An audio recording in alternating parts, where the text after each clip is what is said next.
हमें भरोसा है कि हम मरने से पहले अंबेडकर के कारवां को मंजिल तक पहुंचा के छोड़ेंगे। आप लोगों ने तालियों से मेरी बात का स्वागत किया है। तालियों के साथ साथ कुछ आप लोगों का लगाव भी होना चाहिए, कुछ आप लोगों का सहयोग भी होना चाहिए तो ज्यादा रहेगा।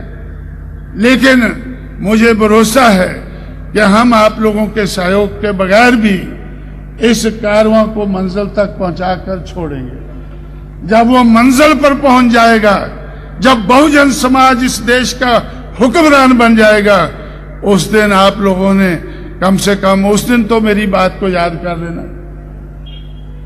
जिस दिन बहुजन समाज, फुले शाहू अंबेडकर को मानने वाला समाज, उनकी विचारधारा को आगे बढ़ाने वाला समाज जब इस देश का हुक्मरान बन जाएगा, मैं दावे से कहता हूं कि हम इसको बनाकर छोड़ेंगे। इस समाज को हम इस देश का हुक्मरान बनाकर छोड़ेंगे। तो इसलिए साथियों, अगर आज भी आप मेरी बात को मान लें तो आप लोग शायद आने वाले समय में सर उठाकर चल सकोगे। अगर आप लोगों ने आज भी मेरी बात को ना माना तो सारी जिंदगी आपको सर झुकाकर चलना होगा। सारी जिंदगी आप लोग सर झुकाकर चलेंगे। जय भीम कहेंगे, सर नीचे करो और जय भीम बोलो। सर नीचे करो और जय भीम बोलो। सर नीचे करके गांधी के पैरों में जा गिरो। तो इसलिए साथियों, तो मैं आप लोगों से ये कहना चाहता हूं कि हम लोग जो बाबा साहब अंबेडकर ने आप लोगों को सिखाया और आप लोगों से मैंने सीखा कि राजनीतिक सत्ता एक गुरु किल्ली होती है। उस राजनीतिक सत्ता को हासिल करके कोई भी ताला खोल सकते हैं। ये बात सही है कि हमारा लक्ष्य सामाजिक परिवर्तन है। हमारा लक्ष्य सामाजिक परिवर्तन है। समाज में हम मनुवादी समाज को, ब्राह्मणवादी समाज को हम परिवर्तित करके रहेंगे। हम मानवतावादी समाज व्यवस्था लाना चाहते हैं। हम इस देश में जो हमारा समाज, जो बंधुआ समाज है, जकड़ा हुआ समाज है, आर्थिक तौर से हम आर्थिक मुक्ति भी उसकी करना हमारा लक्ष्य है।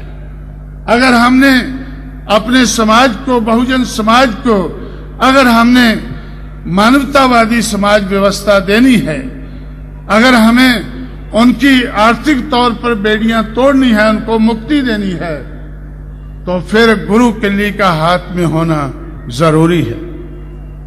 गुरु किल्ली का हाथ में होना जरूरी है। आप लोग कहीं ऐसा नहीं समझना कि ये कांशीराम कह रहा है। ये आप लोग कहा करते थे, मैं सुना करता था कि ये बाबा साहब ने कहा है। बाबा साहब की बात आप भूल गए। मैं अपनी जिम्मेवारी समझता हूं आपको बार बार याद कराना। जब तक आप मुझे बुलाना नहीं छोड़ते, तब तक जब भी बुलाओगे तो मैं ये बातें कहता रहूंगा भाई। और मैं क्या कहूं आपसे, और मैं आपसे क्या कह सकता हूं। आप लोग सोचते होंगे कांशीराम जब भी आता है तो ये इस तरह की बातें करता है। भाई अगर इस तरह की बातें मुझसे नहीं करानी है तो आप लोग गांधी को छोड़ो और फिर से अंबेडकर को मानकर, फुले को मानकर, शाहू को मानकर, उनकी विचारधारा को मानकर आप अपने पैरों पर खड़े होने की कोशिश करें। आप दूसरी पार्टियों को पिछलग्गू छोड़कर, दूसरी पार्टियों के आप लोग पिछलग्गू हैं, दूसरी पार्टियों के पीछे खड़े होते हैं। मैंने उत्तर भारत में जहां जहां भी मैंने पार्टी बनाई है और पार्टी को मजबूत बनाया है, आप लोग कहते थे कि भाई ऐसा तो नहीं हो सकता, हम एमएलए एमपी नहीं जीत सकते। एमएलए एमपी जिताए हैं, एक राज्य में नहीं, मध्य प्रदेश में, उत्तर प्रदेश में। मध्य प्रदेश आपसे लगा हुआ है। मध्य प्रदेश, उत्तर प्रदेश, पंजाब और जम्मू कश्मीर, 4 राज्यों में एमएलए एमपी जिताकर आज बहुजन समाज पार्टी को हमने नेशनल लेवल की पार्टी का स्टेटस हासिल किया है। आज बहुजन समाज पार्टी कांग्रेस के स्टेटस की पार्टी है। फर्क सिर्फ इतना है कि कांग्रेस नीचे को जा रही है और बीएसपी ऊपर को जा रही है। सिर्फ दिशा का फर्क है, सिर्फ दिशा का फर्क है, लेकिन स्टेटस आज दोनों का एक ही है। इसी तरह से जो आज भारतीय जनता पार्टी, जो महाराष्ट्र की, उत्तर प्रदेश की, कुछ और प्रदेशों की रूलिंग पार्टी है, जिस तरह से वो नेशनल पार्टी है, इसी तरह से बहुजन समाज पार्टी भी आज नेशनल पार्टी है। और कुछ लोग मुझसे पूछा करते थे कि कांशीराम आपने पहले बामसेफ बनाया, फिर DS4 बनाया, अब बीएसपी बनाया है, और बीएसपी का आप नारा लगाते हैं कि बीएसपी की क्या पहचान, नीला झंडा हाथी निशान। वो मुझसे पूछते थे इसका क्या कारण है, ये नीला झंडा आपने क्यों अपनाया है, ये हाथी निशान क्यों अपनाया है। मैं तो सीधा साधा आदमी हूं, मैं उनसे कह देता था कि मुझे कुछ जानकारी नहीं, मुझे कुछ पता नहीं इसके बारे में। मैं तो अंबेडकर की विचारधारा को लेकर आगे चल रहा हूं, और उसने, अंबेडकर ने नीला झंडा और हाथी निशान अपनाया था, और मुझे कभी उनसे मिलने का मौका नहीं मिला है।